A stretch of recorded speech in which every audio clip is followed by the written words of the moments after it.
Es maravilloso disfrutar este tiempo en la presencia de Dios, adorando, y me alegra que usted lo haya podido hacer junto con su familia, si no, allá solito, conectado en la presencia de Dios. Ahora vamos a tomar ese tiempo para la enseñanza y yo le he estado pidiendo al Señor mucha dirección acerca que compartir para nuestras vidas, para esta iglesia, y sobre todo en este contexto, en la situación en la que estamos viviendo nosotros ahora. Así que yo le invito a que cerremos nuestros ojos y desde casa vamos a orar por esa enseñanza. Padre, te pedimos tu dirección, Señor, en todo lo que vayamos a hablar. Que seas tú hablándonos, Señor, a través de tu Santo Espíritu y trayendo convencimiento a nuestras vidas. Oro, Señor, por cada uno de los que están viendo esta transmisión y te pido que esta palabra toque sus corazones y llegue a sus vidas, Señor. Te lo pido en el nombre de Jesús y produzca fruto, Señor, de restauración, de transformación en sus vidas. En el nombre de Jesús te damos muchas gracias y oramos para que este tiempo sea de edificación. Amén y amén. Bien, el título de esta enseñanza lo estuve pensando mucho, pero yo creo que es lo más preciso posible, que el título es lo más preciso posible precisamente para lo que he querido o quiero transmitir y quiero enseñar. El título de la enseñanza es Esperanza en la muerte. Y suena como trágico, pero quise precisamente tratar de hablar de cuánta esperanza hay en la muerte. Y es que en estos momentos en los que nosotros nos encontramos pasando esta crisis a nivel mundial, pero que también creo que es una crisis que se tiene que ver desde el nivel familiar, desde el nivel personal, desde el nivel local, de como iglesia. Yo creo que Dios está tratando con cada uno de manera específica. Así que nos vemos en situaciones como esas, enfrentados a muchos cuestionamientos, sobre todo en nuestra fe. Pero sobre todo esta crisis nos está llevando a muchos a que sus mayores temores salgan a flor de piel. Y la pregunta con respecto a esto que quiero hacerme en esta enseñanza es: ¿cuál es la causa del temor de las personas? ¿Cuál es el objeto que lleva a muchos a tener tanto temor en momentos como este? Yo sé que obviamente algunos me dirán que tal vez la causa del temor de muchos pues es el virus. Es notorio de que este virus nos está llevando a tener mucho miedo. O algunos dirán que en realidad la causa de nuestro temor es la crisis económica, o que la causa de nuestro temor tiene que ver con respecto a la incertidumbre en cómo vamos a suplir nuestras necesidades durante este tiempo que vamos a estar en casa, y etcétera, y podrán haber otras preocupaciones más. Pero si nos ponemos a analizar con cuidado y a mayor profundidad sobre la causa del temor en todos nosotros, nos daremos cuenta de dos cosas. Y no digo esto como si estuviera pues descubriendo el gran secreto, sino que lo digo precisamente como un pequeño análisis a la situación. Incluso yo creo que tal vez algunos ya de ustedes han hecho este tipo de análisis, pero una de ellas es esta, y es que el temor que nos surge en medio de todo esto es que precisamente no tenemos el control. No tenemos el control de la situación, no tenemos el control de lo que está pasando, y eso, el no tener el control, es lo que nos angustia demasiado, nos desespera demasiado, y nos angustiamos precisamente cuando nos damos cuenta que obviamente no tenemos el control, y cuando nos angustiamos que no tenemos el control de nuestra situación económica, nos angustiamos cuando no tenemos el control porque no tenemos trabajo, por ejemplo, o porque la empresa cerró, o porque no sabemos qué pasará con respecto a nuestro futuro. Es ahí donde precisamente nos empezamos a angustiar nosotros, cuando no tenemos el control de la situación. Y sentir que no se tiene el control en una crisis familiar, por ejemplo, que no está a nuestro alcance la solución, eso nos preocupa y nos llena de temor con respecto a nuestro futuro. Pero hablando en términos generales sobre la causa de temor en muchos en esta época, creo que es preciso o es precisamente la razón que yo creo que veo es la muerte misma. Yo creo que el temor a morir es lo que nos está llevando precisamente. La muerte es la causa de nuestros mayores temores en situaciones como esta en la que estamos viviendo. Es lo que nos llena de pánico, nos llena de mucho temor, y sobre todo saber que no tenemos precisamente el control de la vida misma. No tenemos el control. llevarnos a pensar que un virus, por ejemplo, un virus invisible que no sabemos en dónde ni en qué momento puede irrumpir en la vida de alguien y saber que ese alguien no tiene el control de ello y que puede llevarlo a angustia precisamente por causa de no tener el control de su propia vida y que lo lleve a la muerte, o peor aún, que lo lleve a la muerte de algún familiar. Es ahí donde nos desesperamos porque no tenemos el control y porque la misma muerte es la causante de toda esta angustia y de todo este temor que tenemos. Yo podría de alguna manera como pastor darle esperanza diciendo, mire, tranquila iglesia, todo va a estar bien. Y la verdad que no les mentiría si les digo esto. Yo creo que las cosas van a estar bien. Yo creo que Dios está al control de la situación. Así que no les miento si les digo esto, pero no quiero partir dándole esperanza desde el punto de vista que todo va a estar bien, sino que quiero partir precisamente en qué pasaría aun cuando no todo está bien. Dar esperanza aún en la peor situación, en el peor momento. ¿Cómo podría tener yo control aún en el peor momento de nuestra vida? Porque precisamente cuando nosotros salimos a decir que Dios tiene el control, no sé si a algunos les ha pasado en sus casas, no, Dios tiene el control. ¿Cuál es la respuesta que recibimos en aquellos que están, digámoslo, en contra o piensan diferente? Pero mire, cuánta gente está muriendo y usted me dice que Dios tiene el control. ¿Cuántos muertos hay? Y nos colocan precisamente el argumento de la muerte como el argumento principal para hacernos creer que Dios está perdiendo el control. O peor aún, hacernos creer que la muerte en sí misma es el fin de todo. Y yo creo que no es así. Algunos nos hacen creer que si la muerte llegó es porque Dios no hizo nada, Dios no obró de alguna manera. Y no creo que sea así. Así que partemos desde lo peor que pudiera ocurrir. Yo les hago esa pregunta y tómense unos segunditos nada más para que se pregunten ¿qué es lo peor que pudiera ocurrir en esta situación, en esta crisis? ¿Qué sería lo peor? Yo estoy seguro que ya tendría la respuesta y es la muerte misma. Y si ocurre la muerte, entonces Dios no tuvo el control.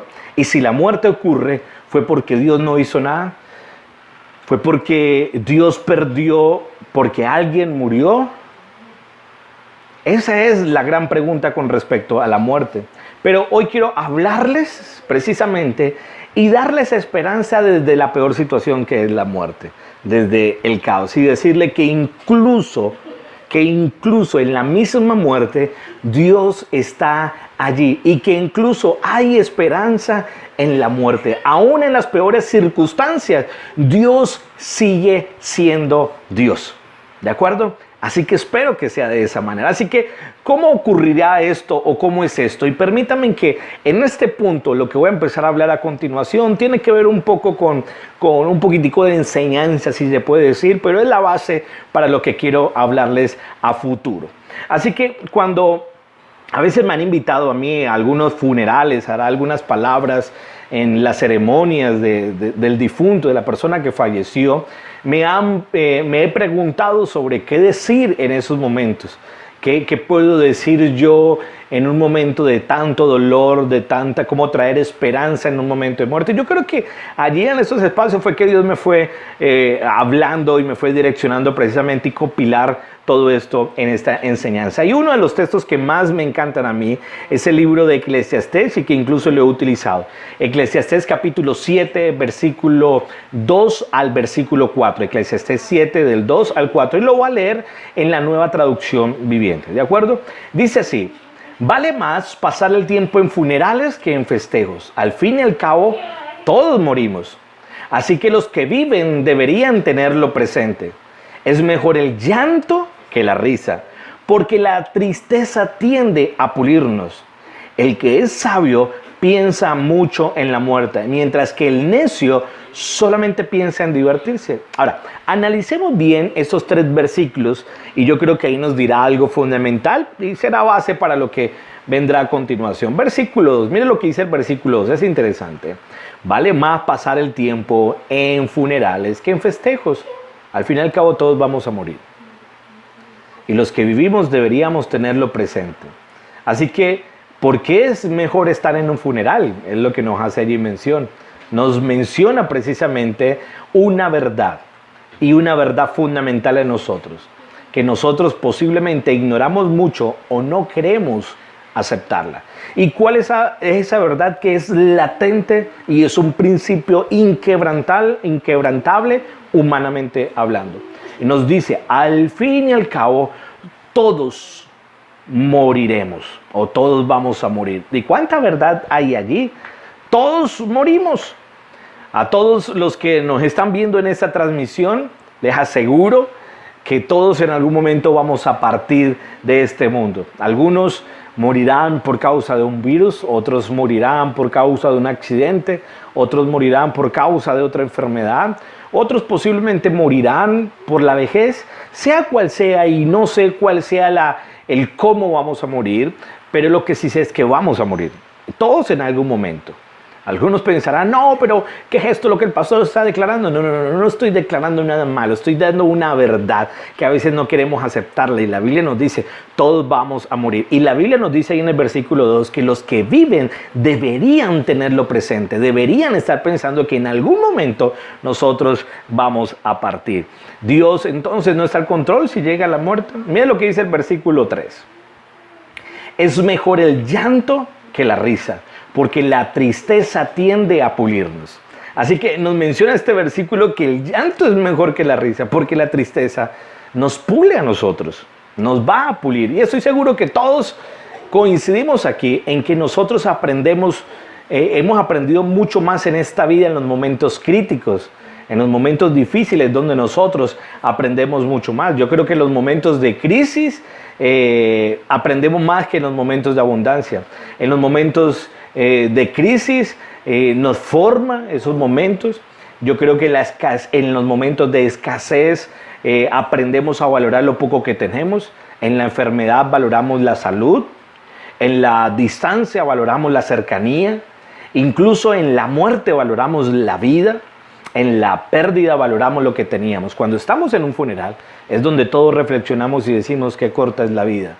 Yo estaba hablando con esta persona ayer y ya hoy no está con nosotros. Y empezamos a valorar la vida, a valorar mucho más, y nos damos cuenta que precisamente ese llanto nos está empezando a pulir a nosotros. Es aquí donde todo esto nos está ocurriendo, que precisamente nos causa dolor y no es de mucho de nuestro agrado, pero seguro Dios nos está puliendo a todos como sociedad, nos está puliendo a todos como familia y nos está puliendo a todos como persona, incluso nos está puliendo como iglesia en este tipo de circunstancias. Miren lo que dice el versículo 4. El versículo 4 dice, el que es sabio piensa mucho en la muerte. Ojo, el que es sabio piensa mucho en la muerte, mientras que el necio solamente piensa en divertirse, solamente va a pensar en divertirse.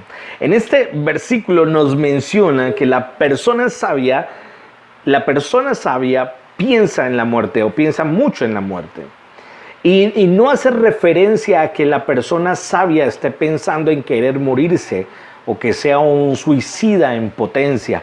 No está haciendo referencia de ello. Lo que está queriendo decir es que el sabio comprende que algún día llegará la muerte, pero el necio se olvida de ello y solamente piensa en divertirse. Ahora, si les digo que pensemos en la muerte por sí sola, yo creo que obviamente entraríamos todos en depresión y en angustia, porque nos cuesta encontrar esperanza aún en la muerte.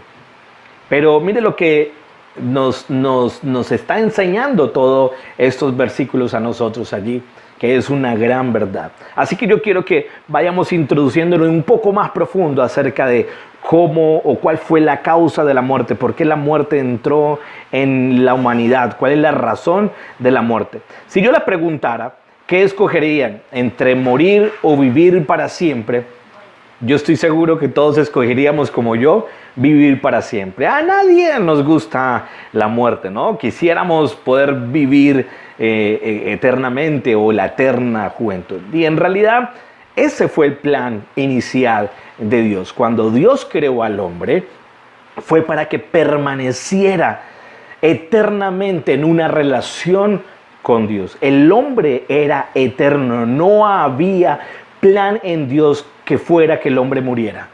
El plan de Dios fue que permaneciera en la eternidad, en una perfecta relación con Dios. Ese fue el diseño original. Pero desafortunadamente fue el hombre el que terminó escogiendo la muerte y pervirtió los planes de Dios. Terminó pervirtiendo los planes de Dios. Este mundo que nosotros vemos ahora en la actualidad, donde hay tanto dolor, tanta frustración, tanta muerte, tanto de todo, no fue el mundo que Dios planeó para nosotros. El mundo que Dios planeó para nosotros está en el capítulo 1 y capítulo 2 del libro de Génesis. Eso fue lo que creó.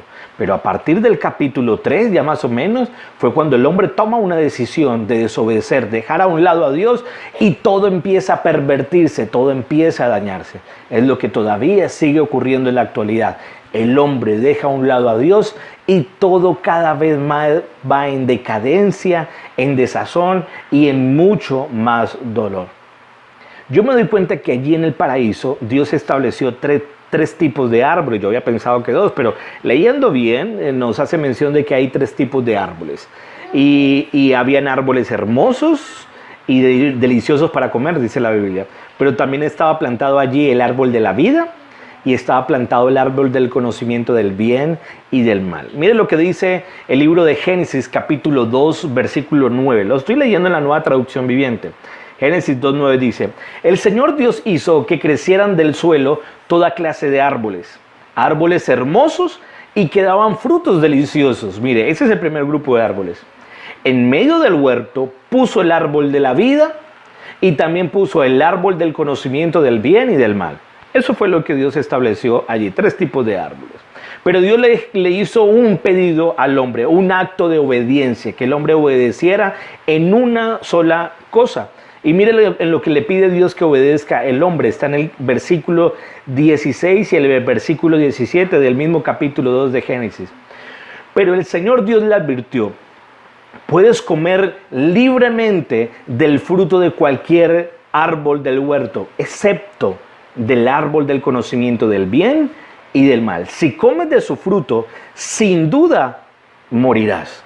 Sin duda morirás. Aquí es donde empieza a hablarse de la muerte por primera vez en la Biblia.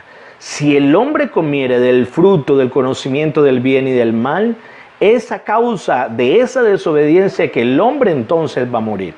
Fue una elección del hombre no comer de un solo árbol, le dijo el Señor, a cambio que pudiera comer del resto. Eso nos habla de que Dios es generoso para con nosotros, que Dios es generoso. Y a veces algunos pensarán, pero ¿por qué entonces colocó ese otro árbol ahí? Precisamente por el libre albedrío, para que el hombre tuviera la capacidad de decidir. Usted y yo, una decisión se considera cuando hay 2 o más opciones, pero cuando hay una sola opción no es una decisión, es una obligación hacerlo. Así que Dios colocó varias opciones para que el hombre escogiera, pero el hombre escogió siempre la peor decisión y todavía la sigue cometiendo, lo sigue haciendo. Así que es la decisión, como le digo, y la que todavía muchas personas terminan escogiendo en la actualidad. Y vuelvo y lo digo, la muerte no fue el plan original de Dios. El hombre escogió esa opción. Pero lo maravilloso en esta historia es que Dios puede utilizar nuestra peor crisis y convertirla en la mayor de nuestras victorias. Esa es la promesa que usted y yo tenemos, convertirla, que Dios convierta nuestra peor crisis en la mayor victoria. Miren lo que dice Romanos 8:28. Romanos 8:28 en la Reina Valera nos dice: y sabemos que los que aman a Dios, todas las cosas le ayudan a bien. Esto es, a los que conforme a su propósito son llamados. Los que amamos a Dios tenemos la garantía de que lo peor que pueda pasar en nuestra vida, todo va a ayudar para bien. No estoy diciendo que todo va a salir bien, siempre hago esa aclaración, sino que quiero enseñarle a la gente de que no es que todo salga bien, sino que todo, un absoluto, o sea, lo bueno y lo malo, contribuirá para algo bueno. Así que, aunque el hombre escogió la muerte, Dios puede valerse de eso y transformarlo en el mejor plan de victoria precisamente para cada uno de nosotros. Así que miren lo que sigue en el capítulo 3 del libro de Génesis, cómo se va desenlazando esta historia de Adán y Eva. En el versículo 22 y 24, Génesis 3, 22 y 24. En la Nueva Traducción Viviente lo leo. Luego el Señor Dios dijo: miren, Los seres humanos se han vuelto como nosotros, con conocimiento del bien y del mal. Y hace esta pregunta: ¿y qué ocurrirá si toman del árbol de la vida y lo comen? Es la pregunta que Dios hace. Ellos ya pecaron, pero ¿qué pasa si van y agarran del otro árbol, que es el árbol de la vida? Dios mismo da la respuesta en ese versículo: entonces vivirá para siempre. Esa es la respuesta. Así que el Señor Dios los expulsó del jardín del Edén y envió a Adán a cultivar la tierra de la cual él había sido formado. Después de expulsarlo, el Señor Dios puso querubines poderosos al oriente del jardín del Edén y colocó una espada de fuego ardiente que destellaba al moverse de un lado a otro a fin de custodiar el camino hacia el árbol de la vida. En otras palabras, cuando el hombre decidió escoger la muerte al desobedecer a Dios, Dios toma una decisión, y es expulsar al hombre del paraíso. Pero lo hizo por una razón principal, y es sobre esa pregunta: ¿qué pasaría si el hombre, después de haber tomado del fruto del árbol del mal o del conocimiento del bien y del mal, y que como consecuencia obviamente llegó la muerte a su vida, qué pasa si después de eso él decide tomar del árbol de la vida? Dios mismo responde y dice que entonces él va a vivir para siempre, no va a morir. Algunos diríamos: wow, ¿por qué no dejó que el hombre comiera del fruto, Señor? Y con eso no estaríamos pasando estos dolores aquí en la tierra, viviríamos para siempre, estaríamos viviendo completamente. Y sé que algunos obviamente dirían que esa sería una muy buena idea, o incluso algunos dirán: uy, pero Dios cómo es de egoísta, ¿por qué lo sacó? ¿Por qué no dejó que comieran del árbol? ¿Por qué Dios no dejó que el hombre viviera para siempre? Pero la razón es sencilla: ¿por qué Dios no lo hizo? Dios no lo hizo no porque fuera egoísta, sino porque allí mismo, si eso ocurriría, sería la peor catástrofe para el hombre. ¿Por qué? Porque si el hombre ya había pecado y vive para siempre, imagínense, será eternamente pecador. Será un hombre que viviría pecador para siempre, en otras palabras. Sería un pecador eterno y no volvería al diseño original de Dios. No volvería obviamente a disfrutar el plan original de Dios, que por causa del pecado, dice la Biblia, nosotros estamos destituidos de la gloria de Dios. Así que en medio de todo esto, esa fue la perversión del hombre con respecto al plan de Dios. Pero Dios obviamente armó un plan mucho más grande aún en medio de esta dificultad, de ese gran problema. Y mire, en Romanos capítulo 5, versículo 17 al 19, en la Nueva Traducción, mire lo que dice con respecto a este plan. Pues el pecado de un solo hombre, Adán, hizo que la muerte reinara sobre muchos, pero aún más grande es la gracia maravillosa de Dios y el regalo de su justicia, porque todos los que lo reciben vivirán en victoria sobre el pecado y la muerte por medio de un solo hombre, Jesucristo. Versículo 18.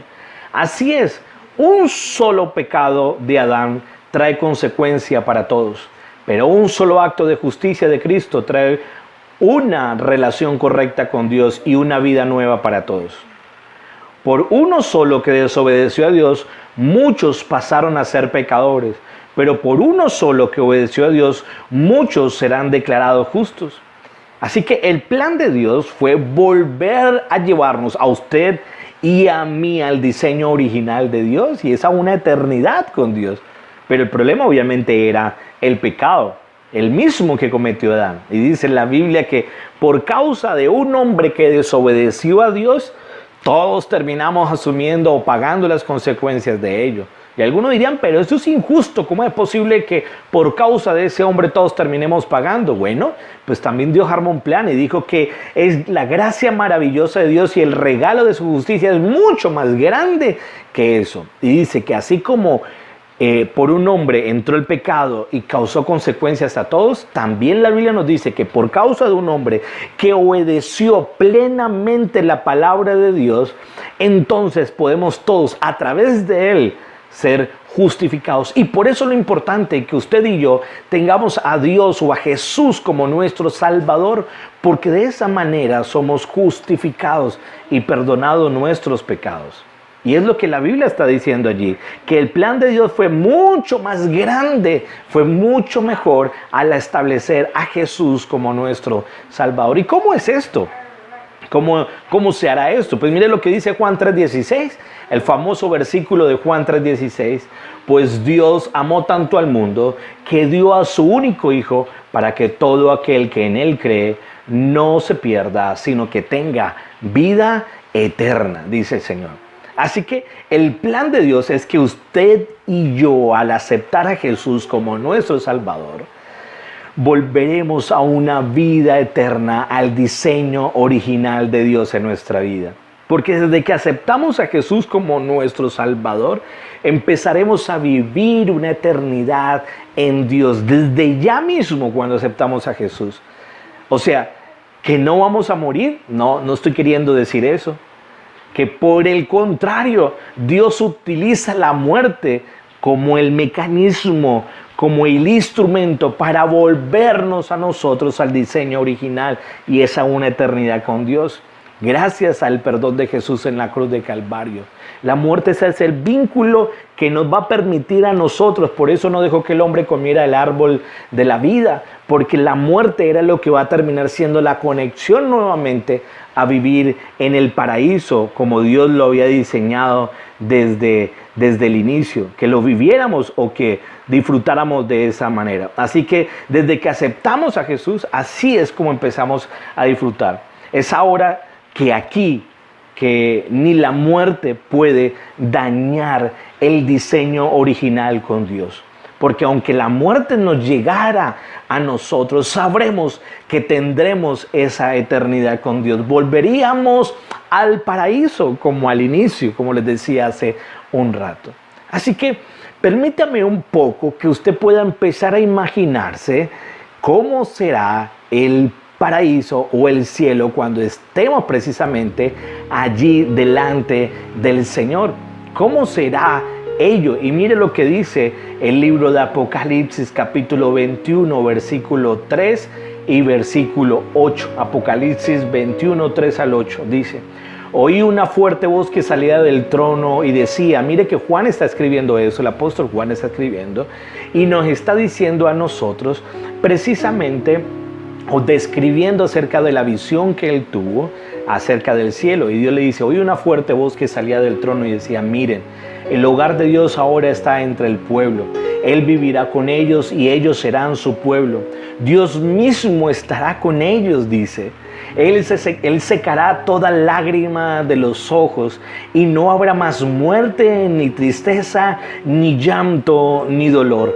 Todas esas cosas ya no existirán. ¿Se imagina vivir una vida así, donde ni el llanto, ni el dolor, ni la tristeza existan en nosotros? Versículo 5. Y el que estaba sentado en el trono dijo, miren, hago nuevas todas las cosas. Entonces me dijo, escribe esto porque lo que te digo es verdadero y digno de confianza. También dijo, todo ha terminado, yo soy el alfa y la omega, el principio y el fin. A todo el que tenga sed, dice la Biblia, yo le daré a beber gratuitamente de los manantiales del agua de la vida. Los que salgan vencedores heredarán todas esas bendiciones y yo seré su Dios y ellos serán mis hijos. Pero los cobardes, dice en el versículo 8, los incrédulos, los que no creyeron, los corruptos, los asesinos, los que cometen inmoralidad sexual, los que practican la brujería, los que rinden culto a ídolos, todos los mentirosos tendrán su destino en el lago de fuego que arde con azufre y es la segunda muerte. Y en Apocalipsis capítulo 21, versículo 18 y versículo 27 del mismo capítulo que estamos leyendo, mire lo que relata con respecto a cómo es el cielo, cómo es precisamente la descripción que el Señor nos está dando allí. La muralla estaba hecha de jaspe, está hablando acerca del cielo, y la ciudad era de oro puro y tan cristalino como el vidrio. La muralla de la ciudad estaba fundada sobre 12 piedras, cada una adornada con una piedra preciosa, la primera con jaspe, la segunda con zafiro, la tercera con ágata, la cuarta con esmeralda, la quinta con onice, la sexta con cornalina, la séptima con crisolito, la octava con berilo, la novena con topacio, la décima con crisoprasa, la undécima con jacinto y la duodécima con amatista. Las 12 puertas estaban hechas de perlas, cada puerta hecha de una sola perla, y la calle principal era de oro puro, dice, y tan cristalino como el vidrio. Y eso es lo que nos relata la Biblia, que será allí nuestra vida en el cielo. Y versículo 22, no vi ningún templo en la ciudad, porque el Señor Dios Todopoderoso y el Cordero son el templo. La ciudad no tiene necesidad de sol ni de luna, porque la gloria de Dios ilumina toda la ciudad y el Cordero es su luz. Las naciones caminarán a la luz de la ciudad y los reyes del mundo entrarán en ella con toda su gloria. Las puertas nunca se cerrarán al terminar el día, porque allí no existe la noche.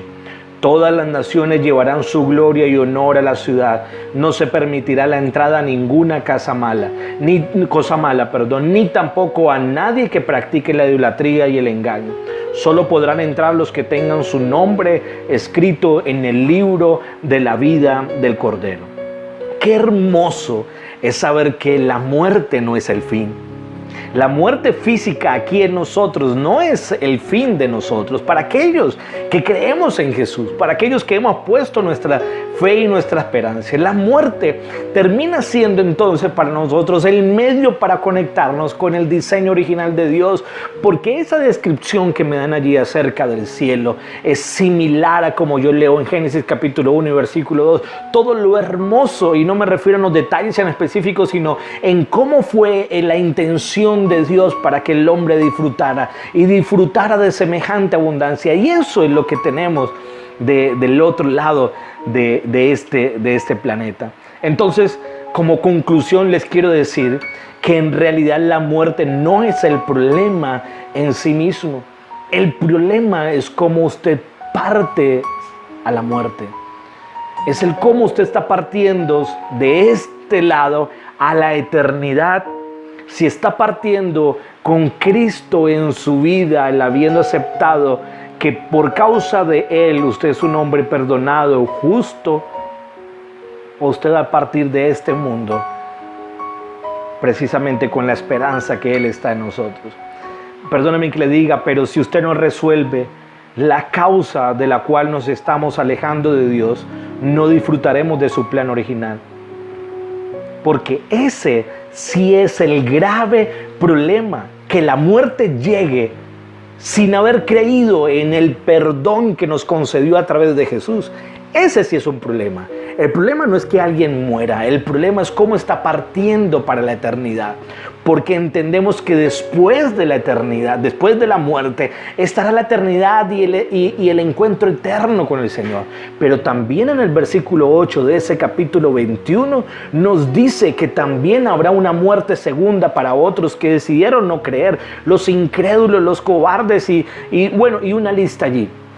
Los que no decidieron y tendrán una muerte segunda, porque la muerte primera fue la física y la muerte segunda es la espiritual. Pero aquellos que hemos creído en Jesús como nuestro Salvador, moriremos físicamente, pero tendremos la esperanza que viviremos eternamente con nuestro Padre. Y un día este cuerpo también resucitará de una manera gloriosa cuando Jesús venga por su iglesia.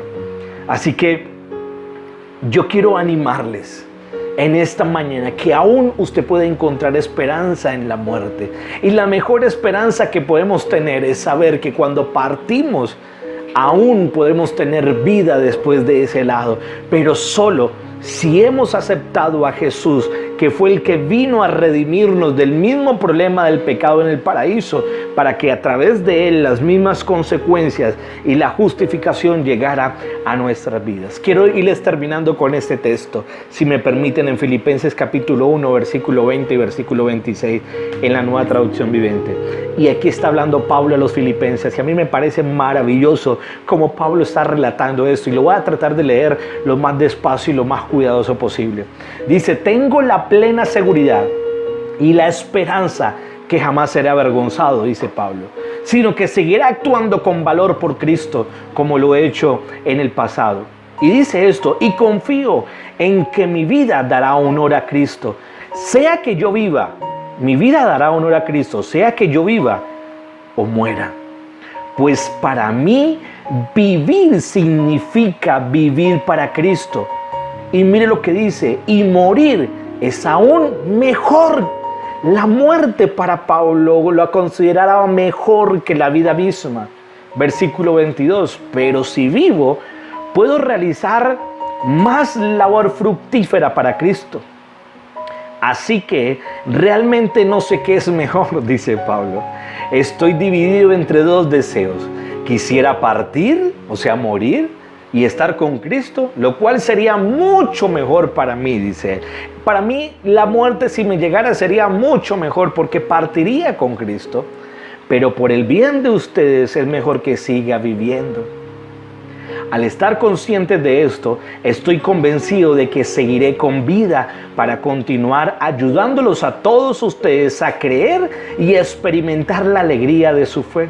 Y cuando vuelva, tendrán más razones todavía para sentirse orgullosos en Cristo Jesús de lo que Él está haciendo por medio de mí. Me encantaría a mí vivir de esta manera como Pablo.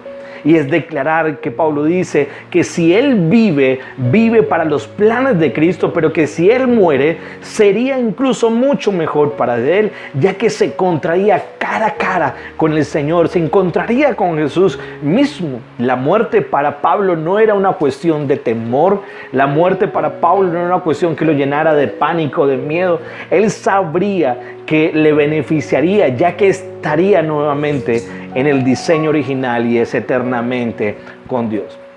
Así que aquellos que hemos creído en la maravillosa gracia de Dios, deberíamos saber que nos dará vida precisamente para vivir en sus planes. Yo estoy seguro que todos los que me oyen, y yo creo que tendrán todavía muchos años de vida, pero serán muchos años de vida para vivir de acuerdo a los planes de Jesús. Y es vivir para Cristo. Hay una razón grande para vivir esta vida todavía, y es Cristo, vivir para Él. Pero también estoy seguro que el día que nos llegue la muerte a cada uno de nosotros, como sé que llegará, ojalá pasen muchos años para que eso llegue, pero cuando llegue aún será mejor. Y la muerte será mejor, ¿por qué? Porque nos encontraremos literalmente en la presencia de Dios, cara a cara. Esa es la esperanza que podemos tener, aún incluso en la muerte misma podemos tener esa esperanza en aquellos que hemos creído en el Señor. Así que si usted me escucha y todavía no está seguro de haber creído en Jesús y en su salvación, entonces le animo que usted pueda reconocer que ha pecado y reciba el perdón que Jesús nos concedió allí en la cruz del Calvario. Y pídale que entre a su vida y haga de usted una nueva criatura y que el Espíritu Santo venga sobre su vida. Esta es la mejor manera de vivir sin temor, porque ni la muerte, que es el mayor temor de la humanidad, le puede robar el propósito original a Dios. Así que yo le animo, para usted que me escucha y tal vez ha aceptado a Jesús como su Salvador, y es que va a estar con vida, y yo sé que Dios le va a permitir muchos años de vida, y eso espero. Y si vive, por favor, vívalo para Cristo, vívalo para sus planes y vívalo para sus propósitos. Y aún también quiero darle la esperanza que si la muerte llegare temprano o tarde, sea cual sea el tiempo y la forma, pueda estar confiado y tranquilo que nos encontraremos cara a cara con nuestro Padre Celestial y disfrutaremos nuevamente del diseño original de Dios, y es estar eternamente en una relación perfecta con Él. Ese es el plan, porque ni la muerte misma puede robarnos el plan original de Dios. Así que alguien me decía en algún momento que si nosotros pensáramos más en el cielo, nos aferraríamos menos a este mundo. Si pensáramos más en el cielo, la eternidad con Dios, o pensáramos más en la eternidad con Dios, viviríamos en esta tierra mucho mejor. Por eso, como dice el libro de Eclesiastés que le dije hace rato, que los sabios piensan mucho en la muerte. Los sabios piensan mucho en la muerte, pero el necio solamente piensa en la mera diversión. Hay que vivir esta vida porque tenemos una, y yo sí creo tenemos una, pero hay que saberla vivir y cómo vivirla. Y así que nosotros tenemos esa esperanza aún en medio de la muerte. Iglesia, yo quiero animarles que ni la muerte misma sea causa de su temor, de su angustia, de su desesperación. Y la mejor manera que usted puede hacer es creer y pensar. Por eso el Señor dijo, hagan tesoros en el cielo y no hagan tesoro en la tierra. Piensen en el futuro, piensen en lo que vendrá después. Pero mi querido amigo, si usted está escuchando esta enseñanza y tal vez todavía no ha tenido esa experiencia de tener un encuentro con Dios, una experiencia de que sus pecados sean perdonados y ser una nueva criatura, yo le animo, como le decía hace rato, reconozca que ha pecado, acepte el perdón de Jesús y deje que Él entre a su vida a través del Espíritu Santo. Permítanme que todos podamos orar y tomar ese tiempo. Y yo quiero animarles en aquellos que tal vez desean aceptar a Jesús en su corazón y díganle, Señor Jesús, y oren conmigo, Señor Jesús, yo hoy quiero reconocer que he pecado, que he fallado, y te pido perdón por mis faltas. Y te recibo hoy en mi vida para que tú la transformes y me hagas una criatura completamente nueva. Y séllame con tu Santo Espíritu. Amén. Y yo quiero orar por todos, iglesia. Unámonos todos a orar allí.